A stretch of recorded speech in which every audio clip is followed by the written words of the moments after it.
upacara kawih. Kawih teh jadi bagian tina kabeungharan seni Sunda. Dina ilmu musik Sunda, antara kawih jeung tembang teh dibedakeun. Dina kawih mah aya birama jeung ketukan. Waktu dihalangkeun, kawih mah kauger ku aturan birama jeung ketukan. Sabalikna, tembang mah henteu kauger ku birama jeung ketukan. Kawih utamana mah kawih kaayenakeun geus jelas nu nyanggina. Contona Ese Lilin Mursi, Lembur Kuring RTA Sunaria, Mujang Priangan Iyar Winarsih, Bubuy Bulan Beni Korda, Bajing Luncat Kosaman Jaya, Hariring Kuring Johari Kalangkang Nano S, Hariring Nukung Sinyanding Mangkoko jeung Rea-rea deui.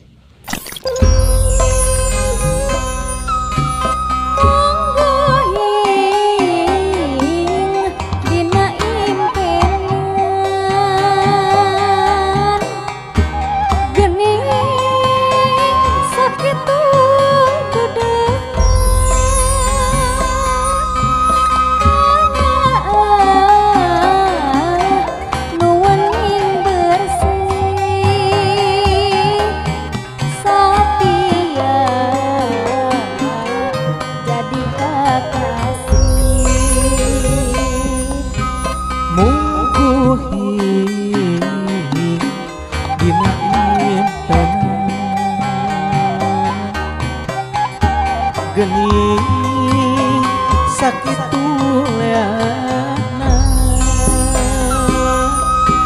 pamun teu marah maman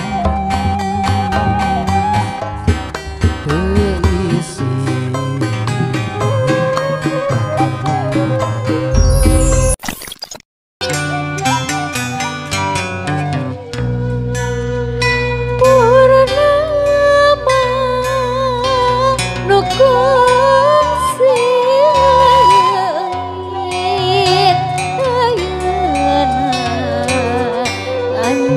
keguruan deui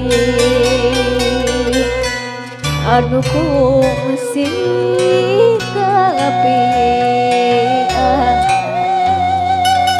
kiwari urang ditepangkeun deui hariring nu kungsi nyanding ayeuna datang ngahaleuan deui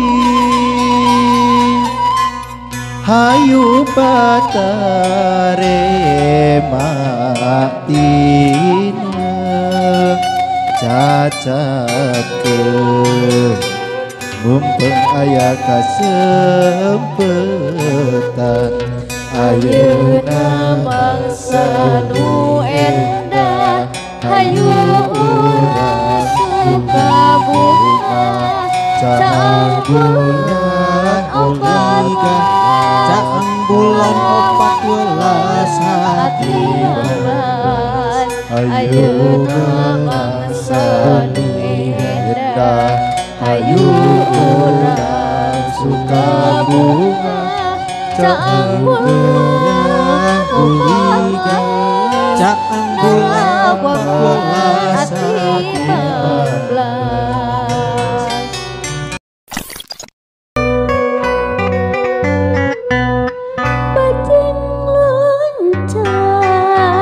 bajing luncat ka astana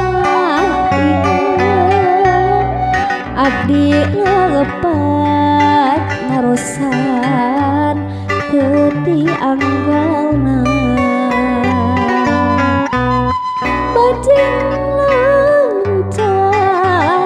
bajing luncat ka astana aduh abdi lepat ngarosan teu anggalna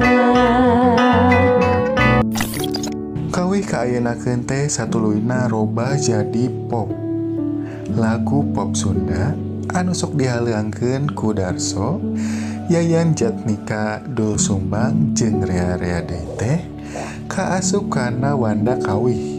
Kulantaran kitu, kawih teh jadi bagian tina kabeungharan basa, sastra jeung seni Sunda. Ari tembang Sunda aya sababaraha wanda seperti Mumpu Kembang, Papatet, jeung Pangapungan. Ari kakawihan mah meh sarua jeung kawih. Bedana, kakawihan mah dihalangkeunana teh dina kaulinan barudak. Ku kituna kakawihan sok disebut oge kawih murang kalih atawa kawih budak. Contona wae aya kakawihan oray-orayan, pacici-poci, ompimpa, endek-endekan, paciwit-ciwit lutung jeung sajabi eta.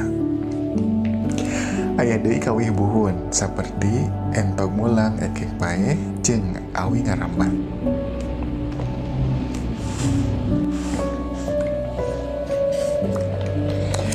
Unsur-unsur kawih. Rumpaka dina kawih, kakawihan jeung tembang teh mibanda ajen sastra.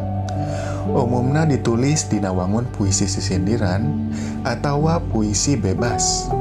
Kukituna, rumpaka kawih, kakawihan jeung tembang teh mibanda unsur-unsur puisi. Upamana wae diwangun ku bait, jajaran Purwakanti gaya basa jeung kekecapan anu dipakena pinilih pisan. Kitu deui bisa dipaluruh naon temana, kumaha nadana, amanatna jeung naon anu dicaritakeunana. Unsur-unsur dina rumpaka kawih teh saperti kieu. Adegan lahir. Nu dimaksud adegan lahir teh nyaeta unsur fisik rumpaka kawih disawang tina wanguna. Nu kaasupkana adegan lahir rumpaka kawih di antarana wae. Hiji, wangun.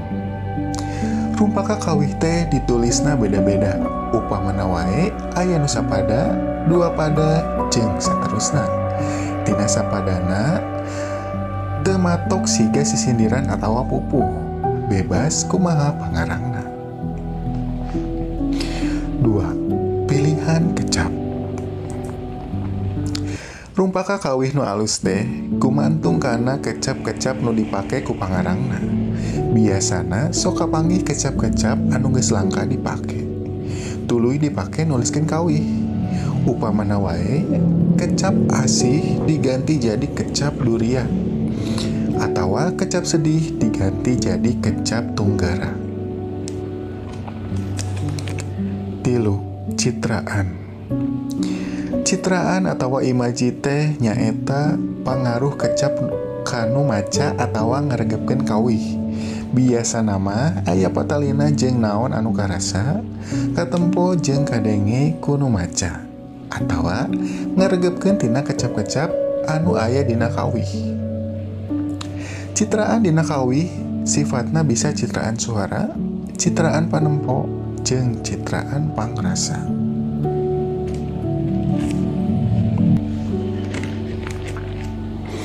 4. Gaya basa.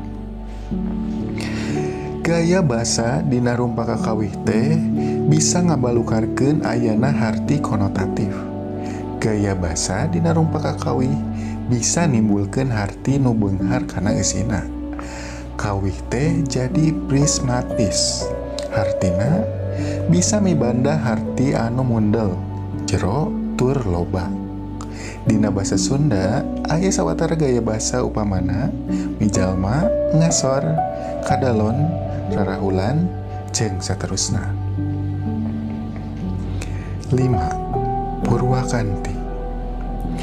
Purwakanti nyaeta padegeutna sorah kecap boh di awal, di tengah, atawa di tungtung ungkara kalimah. Nilih kana perana, Purwakanti teh bisa ngarendeng dina sakalimah atawa sapada lisan. bisa oge ngaruntui dina antar pada lisan.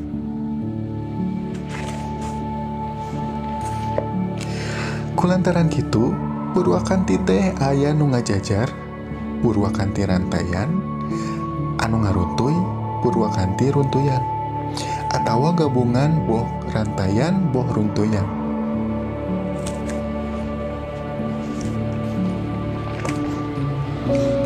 B.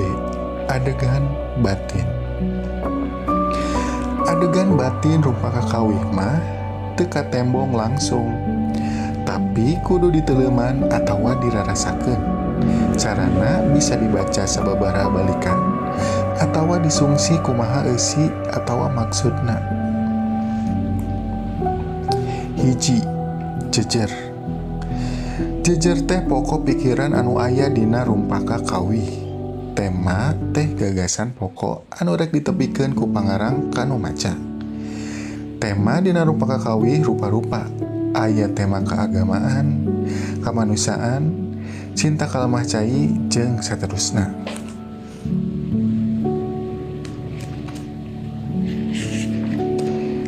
Dua, rasa. Rasa teh ngajiwaan eusi rumpaka kawih. Rasa dina rumpaka kawih bisa kapanggih sabada dibaca. Nah, dibaca teh digorowokeun, digalantangkeun, dihariringkeun, atawa dilenyepan dina jero hate.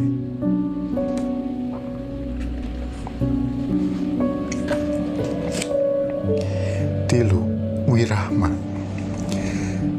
Nada teh sikep pangarang kanu maca. Tina sikep pangarang ngabalukarkeun ayana suasana nu karasa kuno maca. Opat, amanat. Amanat teh pesen pangarang anu karasa kuno maca rumpaka kawih. Tapi najan kitu, amanat dina hiji rumpaka kawih ditangtukeun teh gumantung nu maca. Artina urang dibere kabebasan pikeun nangtukeun amanat tina hiji rumpaka kawih.